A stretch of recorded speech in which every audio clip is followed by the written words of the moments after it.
So hey hello everyone, তোমরা সবাই কেমন আছো? আশা করছি ভালো আছো। তো আমিও ভালো আছি। আজ ছিল অষ্টমী, চৈত্র মাসের অষ্টমী তিথি। তা আজ ছিল অষ্টমী স্নান, তাই সকাল সকাল উঠে দাঁত সাত ব্রাশ করে চলে গিয়েছিলাম মেচি অষ্টমী স্নান করতে। এদিকে এসে দেখি নদীতে কেউ নেই, আমরাই সবেমাত্র আরও কয়েকজন এসেছিলো, ওরা স্নান করে চলে গেছে। তারপরে আমি, আমার ঠাম্মা, তারপরে পিসি, কাকিমা এবং এই পুচকে ভাইটার সঙ্গে গিয়েছিলাম। আর এদিকে আমি এসে ডাইরেক্ট মাথায় শ্যাম্পু ট্যাম্পু দিয়ে নদীতে গঙ্গা মাইয়া কা নাম লেকে ডুবকি মার লিয়া। তো স্নান টান করে সূর্য দেবতাকে প্রণাম তো করতেই হবে অবশ্যই। তো এদিকে দেখতে এত জল, মানে গরমের দিনে এত সেই ভালো লাগছিলো, তাই 3-4 ডুব আমি ঝপাঝপ মেরে ফেলেছিলাম।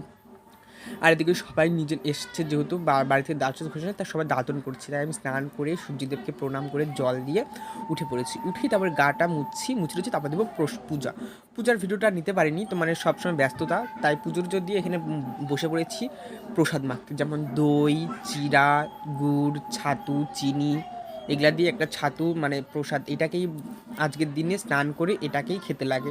এবং পূর্বপুরুষদের নামে ছোট্ট ছোট্ট আমের মুকুল নদীতে স্নান করতে লাগে। তো আমার বাবা মা আছে, তাই আমি এসব করিনি। তো এদিকে প্রসাদ মেখে সবাইকে দিয়েছি এবং আমি নিজেও নিয়েছি। প্রসাদটা কিন্তু হেভি হয়েছিল গাইস, তোমরা কিন্তু অবশ্যই বাড়িতে ট্রাই করবে। আর এই দিদার মুখে শুনে কি বলতে, কেমন লাগছে? প্রসাদটা কেমন হচ্ছে? ভালো হয়েছে। কে মাখছে বলো তো একবার? আমার স্বামী মাখছে। তো তোমরা শুনতেই পারলে দিদাটা আমাকে ইয়ার্কি করে স্বামী স্বামী বলে, যেহেতু দিদা হয় তো দিদারা তো অবশ্যই ইয়ার্কি করবে। তো বাড়ি যাওয়ার পথে একটা সূর্যমুখী ফুল নিয়েছি, আর এই ফুলটা আমাদের গাছে ফুটেছে। সো টাটা, দেখা হচ্ছে, বাই বাই।